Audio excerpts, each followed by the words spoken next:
ಯಾವಾಗಲೂ ಕೂಡ ಪಕ್ಷ ಭೇದ ಯಾವುದೂ ನನ್ನ ನತ್ತೆಗಿಲ್ಲ.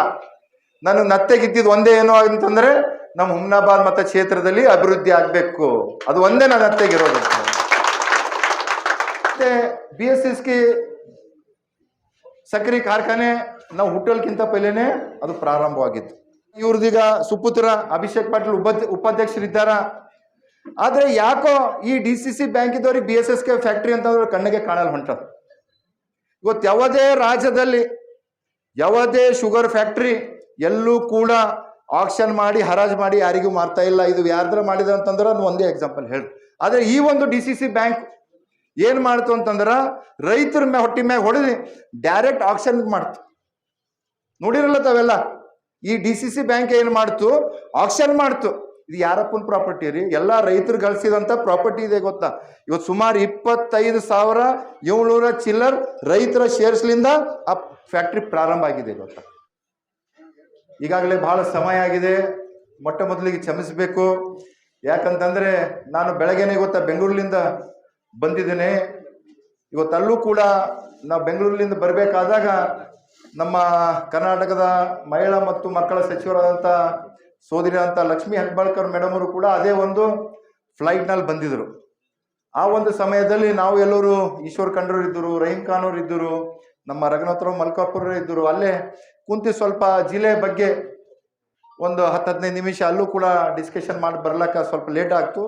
ಮತ್ತೆ ಬಂದು ಸ್ನಾನ ಮಾಡಿ ಬರ್ಲಾಕ ಜನರು ಎಲ್ಲ, ಯಾಕಂತಂದ್ರೆ ನಾವು ಮನೆಗೆ ಜನರಿಗೆ ಕುಂಡ್ರಿಸಿ ನಾವು ಇಲ್ಲಿ ಬಂದೇವು ಅಂತಂದ್ರೆ ನಾವು ಬರೋ ತನಕ ಬೇಕು ತಾನೆ ಕುಂಡಿರ್ತಾರ. ಅದಕ್ಕಾಗಿ ಸ್ವಲ್ಪ ಸಮಯ ಆಗಿದೆ, ಆದ ಕಾರಣ ಕ್ಷಮೆ ಹೇಳುತ್ತಾ ಇವತ್ತಿನ ಈ ಒಂದು ಕಾರ್ಯಕ್ರಮ ಬಹಳ ದಿನಗಳಿಂದ ಸುಮಾರು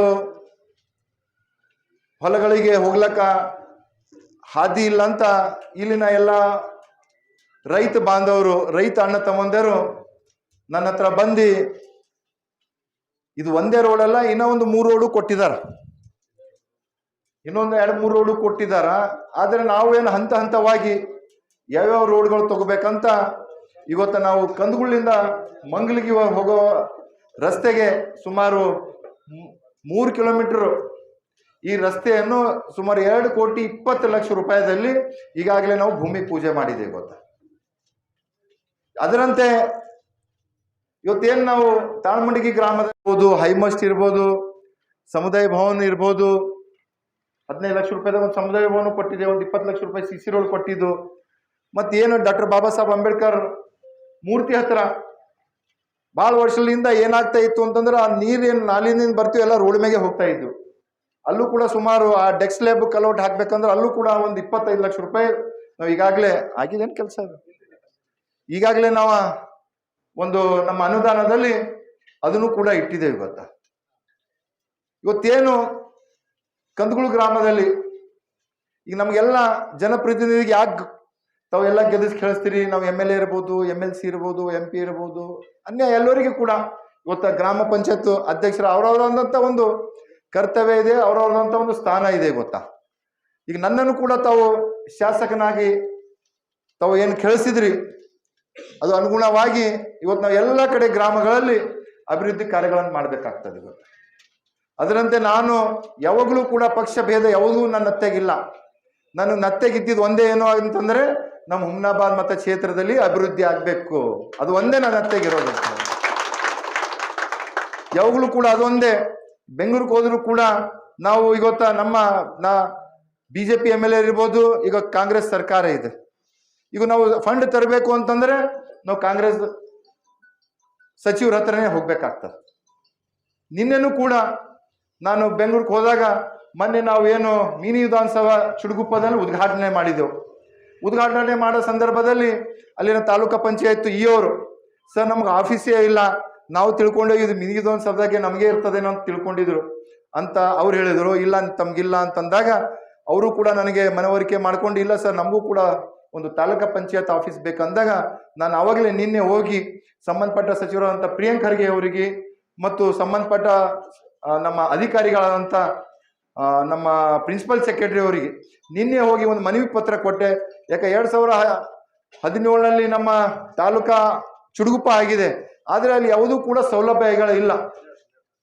ಅದರಂತೆ ಈಗಾಗಲೇ ನಮ್ಗೆ ಈ ಒಂದು KKDB ಒಂದು ಅನುದಾನದಲ್ಲಿ ನಮಗೆ ಮಿನಿ ವಿಧಾನಸಭಾ ಮಂಜೂರಾಗಿದ್ದು, ಆದರೆ ನಮಗೆ ತಾಲೂಕು ಪಂಚಾಯತ್ ಕೂಡ ಅಷ್ಟೇ ನಮ್ಗೆ ಬಹಳ ಇದೆ. ಆದ ಕಾರಣ ತಾವು ಕೂಡ ಇಲ್ಲೊಂದು ತಾಲೂಕು ಪಂಚಾಯತ್ ಆಫೀಸು ಸ್ಯಾಂಕ್ಷನ್ ಮಾಡಬೇಕಂತ ನಿನ್ನೆನೂ ಕೂಡ ನಾವು ಹೋಗಿ ಸಂಬಂಧಪಟ್ಟ ಸಚಿವರಿಗೆ ಮತ್ತೆ ನಮ್ಮ ಪ್ರಿನ್ಸಿಪಲ್ ಸೆಕ್ರೆಟರಿಗೆ ಮನವಿ ಪತ್ರ ಕೊಟ್ಟಿನಿ.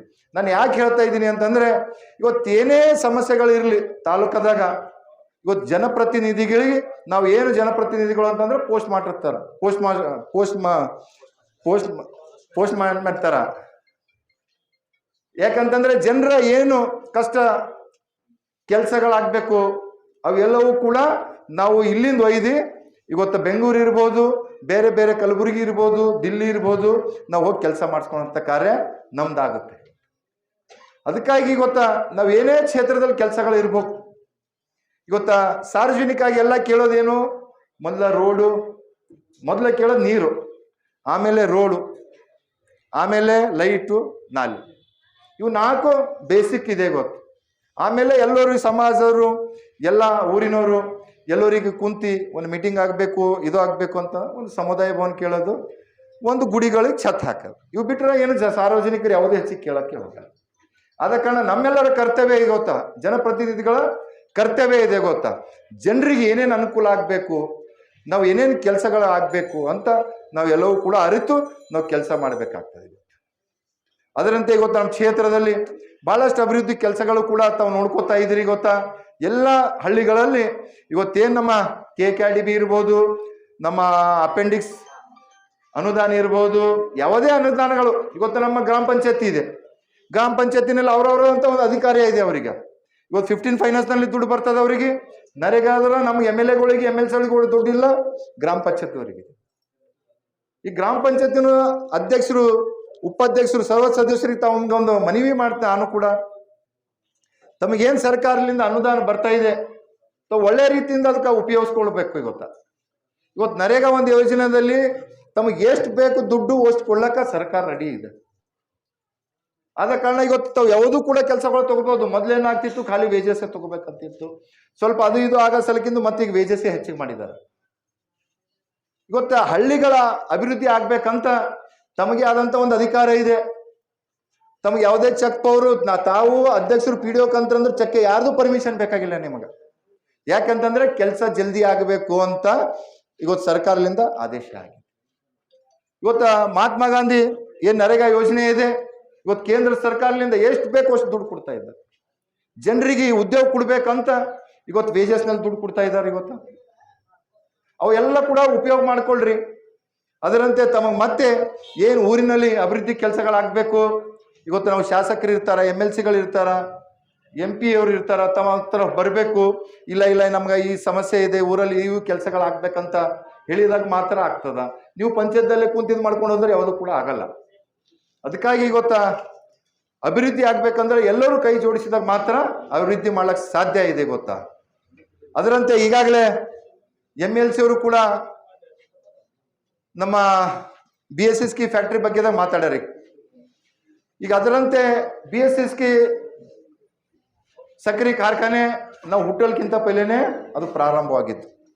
ಬಹಳ ವರ್ಷಗಳಿಂದ ಇವತ್ತ ಭೀಮಣ್ಣ ಖಂಡ್ರೆಯವರು, ಖೇಣಿಯವರು, ಈಶ್ವರ್ ಖಂಡ್ರೆಯವರು, ಮಿರಾಜುದ್ದೀನ್ ಪಟೇಲ್ ಅವರು, ಸುಭಾಷ್ ಕಲ್ಲೂರ್ ಅವರು, ಸಂಜಯ್ ಖೇಣಿಯವರು ಎಲ್ಲರೂ ಕೂಡ ಆ ಒಂದು ಫ್ಯಾಕ್ಟ್ರಿ ಅಧ್ಯಕ್ಷ ಮಾಡ್ಕೊಂಡು ಹೋಗಿದ್ದಾರೆ. ಇವತ್ತು ಆ ಒಂದು ಫ್ಯಾಕ್ಟ್ರಿ ಬಹಳ ಸಂಕಷ್ಟದಾಗಿದೆ. ಇವತ್ತು ಯಾರು ಹಿಂದಕ್ಕೆ ಯಾರು ಏನು ಮಾಡ್ಯಾರ ಅದು ಬೇಕಾಗಿಲ್ಲ, ಮುಂದೆ ನಾವು ಯಾವ ಥರ ಮಾಡಿ ಅದಕ್ಕೆ ಪ್ರಾರಂಭ ಮಾಡ್ಬೇಕಂತ ನಮ್ದು ಒಂದೇ. ಈಗಾಗಲೇ ಏನು ಹಿಂದ ನಮ್ಮ ಭಾರತೀಯ ಜನತಾ ಪಕ್ಷದ ಸರ್ಕಾರ ಇತ್ತು, ಆ ಒಂದು ಸಮಯದಾಗ ಎಲ್ಲರೂ ಒಂದು ಪ್ರಯತ್ನದಿಂದ ಇವತ್ತು ಆ ಒಂದು ಫ್ಯಾಕ್ಟ್ರಿ ಲೀಸಿಗೆ ಕೊಟ್ಟು ಮತ್ತೆ ಕಾರ್ಖಾನೆ ಪ್ರಾರಂಭ ಮಾಡ್ಬೇಕಂತ 2 ಸರ್ತಿ ಟೆಂಡರ್ ಕರೆದಿದ್ರು. 2 ಸರ್ತಿ ಟೆಂಡರ್ ಕರೆದ್ರು ಕೂಡ ಮೊತ್ತ ಹೆಚ್ಚಿಗದಂತೆ ಯಾರು ಕೂಡ ಪಾರ್ಟಿಸಿಪೇಟ್ ಹಾಕಿಲ್ಲ. ಆ ಟೆಂಡರ್ನಲ್ಲಿ ಯಾರು ಕೂಡ ತಗೊಳಕ್ ಬಂದಿಲ್ಲ. ಯಾಕಂತಂದ್ರೆ 115 ಕೋಟಿ ರೂಪಾಯಿ DCC ಬ್ಯಾಂಕಿನ ಸಾಲ ಇದೆ, ವಿತ್ ಇಂಟ್ರೆಸ್ಟ್ ಆಗಿ 235 ಕೋಟಿ ಇವತ್ತು DCC ಬ್ಯಾಂಕಿಂದ ಇದೆ. ಅದರಂತೆ ಇವತ್ತು ಅಪೆಕ್ಸ್ ಬ್ಯಾಂಕಿಂದು 44 ಕೋಟಿ ಇದೆ, SBI ಬ್ಯಾಂಕಿಂದು 7,50,00,000 ಇದೆ. ಇನ್ನು ಅನ್ಯಥ ಬೇರೆ ಬೇರೆ ಇದ್ದಿದ್ದ ಕಾರಣ ಅವಾಗ ಆಗಿಲ್ಲ.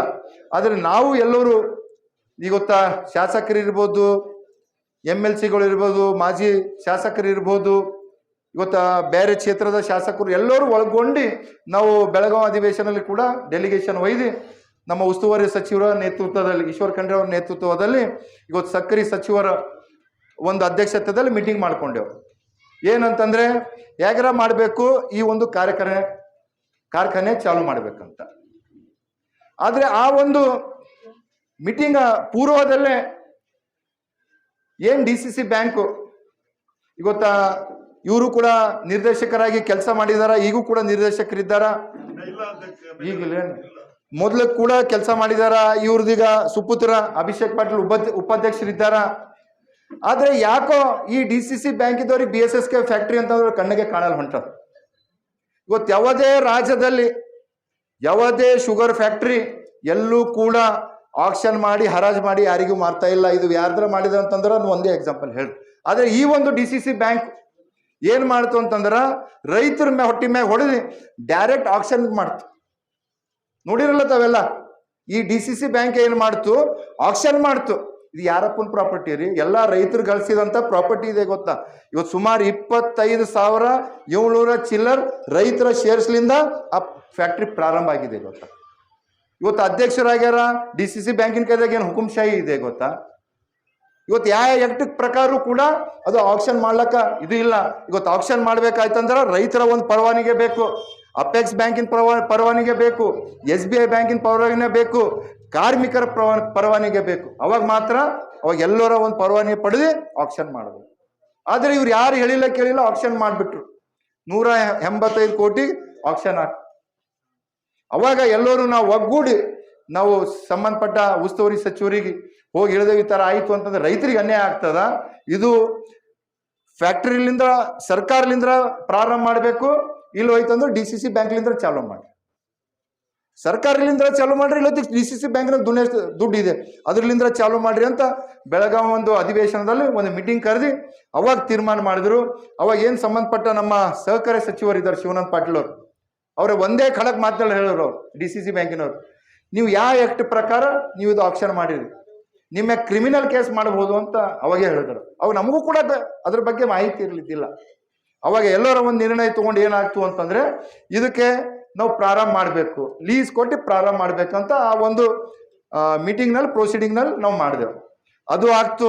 ಅದು ಆಗಿನ ಮ್ಯಾಕ ಮತ್ತೆ ಹೋದೆವು. ಅದು ಏನಾಗಿತ್ತು ಅಂತಂದ್ರೆ 2 ಸರ್ತಿ ಹಿಂದೆ ಏನು ಲೀಸ್ ಕೊಡ್ಬೇಕಂತ ಆಗಿತ್ತು. ಸುಮಾರು 735 ಕೋಟಿ ಕೊಡ್ಬೇಕಾಗಿತ್ತು. ಅದಕ್ಕೆ ಯಾರು ಕೂಡ ಬಂದಿಲ್ಲ ಅಂತ ನಾವೇನಂತಂದೆವು, ಹೇಗೆ ನಮ್ಮ ಯಾವುದೋ ಒಂದು ಫ್ಯಾಕ್ಟ್ರಿ ರನ್ ಫ್ಯಾಕ್ಟ್ರಿ ಬಾಗಲಕೋಟೆ ಹತ್ರ ರನ್ ಫ್ಯಾಕ್ಟ್ರಿಗೆ ಏನ್ ಮಾಡಿದಾರ, ಓನ್ಲಿ ಪ್ರಿನ್ಸಿಪಲ್ ಅಮೌಂಟ್ ಮ್ಯಾಗ ಲೀಸ್ ಕರೆದಿದ್ರು. LROT ಬೇಸಿಸ್ ಮ್ಯಾಗ ಕರೆದಿದ್ರು.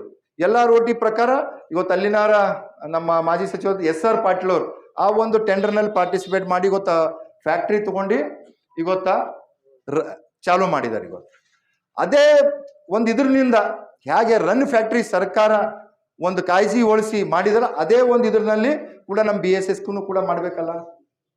ಈಗ ನಾವು ಪ್ರಿನ್ಸಿಪಲ್ ಅಮೌಂಟ್ ಅಂದ್ರೆ 115 ಕೋಟಿ, ಒಂದು 44 ಕೋಟಿ ಅಪೆಕ್ಸ್ ಬ್ಯಾಂಕ್ಲಿಂದ ನಾವು LROT ಮ್ಯಾಗ ಕರ್ದಿನ ಮ್ಯಾಗ ಟೆಂಡರ್ಗೆ ಹಾಕಿ ತಗೋತಾರ ಇಲ್ಲ. ಈಗ ಬಾಗಲಕೋಟೆ ಒಂದು ನ್ಯಾಯ, ನಮ್ಮ BSSK ಒಂದು ನ್ಯಾಯ. ಈ ಪರಿಸ್ಥಿತಿ ನಮ್ಮ ಬೀದರ್ ಜಿಲ್ಲೆಗೆ ಆಗ್ತಾ ಇದೆ.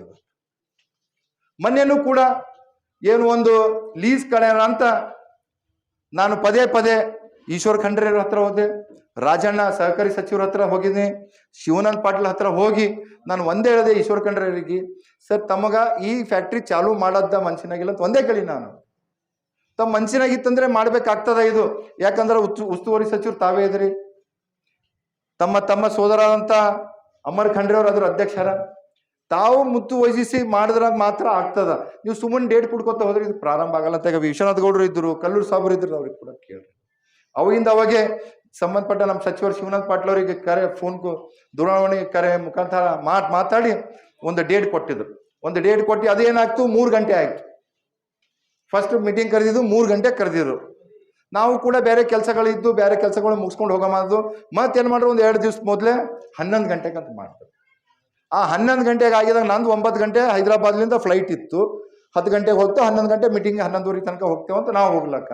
ಆ ಫ್ಲೈಟ್ ರನ್ವೇ ಮ್ಯಾಗೆ 1.5 ಗಂಟೆ ಲೇಟ್, 1.5 ತಾಸು ರನ್ವೇ ಮ್ಯಾಗೆ ನಿಂತುತ್ತೀಗ. ಅದಕ್ಕೆ ಯಾರಕ್ಕೆ ಏನು ಮಾಡ್ಲಿಕ್ಕಾಗಲ್ಲ. ಯಾರು ನಾವು ಹೋಗಿಲ್ಲ ಅಂದ್ರೂ ಕೂಡ ನಮ್ಮೆಲ್ಲ ಜನಪ್ರತಿನಿಧಿಗಳು ಇದ್ರು. ಇವತ್ತು ಎಲ್ಲರೂ ಕೂಡ ನಮ್ಮ ಕಾರ್ಖಾನೆ ಅಧ್ಯಕ್ಷರು ಇದ್ದರು, ಉಪಾಧ್ಯಕ್ಷರು ಇದ್ದರು, MDಗಳು ಇದ್ದರು, ನಮ್ಮ ಶಾಸಕರು ಶೈಲೇಂದ್ರ ಬೆಲ್ದಳೆ ಇದ್ದರು, MLCಗಳು ಇದ್ದರು. ಎಲ್ಲರೂ ಕೂಡ ಒಂದು ಮೀಟಿಂಗ್ನಲ್ಲಿ, ಆ ಮೀಟಿಂಗ್ ಕರೆದಿದೆ ಒಂದು, ಆ ಮೀಟಿಂಗು ಈ ಲೀಸ್ ಕೊಟ್ಟು ಎಲ್ಲ ರೋಟಿ ಬೇಸಿಸ್ ಮ್ಯಾಗ ಪ್ರಾರಂಭ ಮಾಡ್ಬೇಕಂತ ಕರೆದಿದ್ದು. ಆದರೆ ಅಲ್ಲೊಂದು ಮತ್ತೊಂದು ಡ್ರಾಮಾನೇ ಬೇರೆ.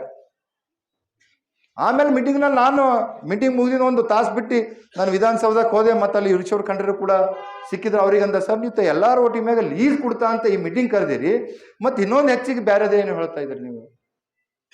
ಅವ್ರು ಈಗ ಏನು ಮಾಡ್ಬೇಕಂತಂದ್ರೆ ಕೇಂದ್ರ ಸರ್ಕಾರದ ಒಂದು ಯೋಜನೆ ಇದೆ. ಇವತ್ತು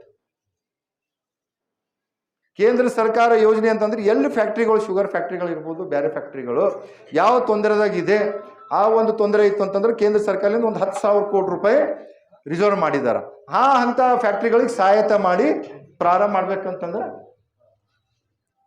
ಯಾವ್ದು ಸ್ಕೀಮ್ ಅದು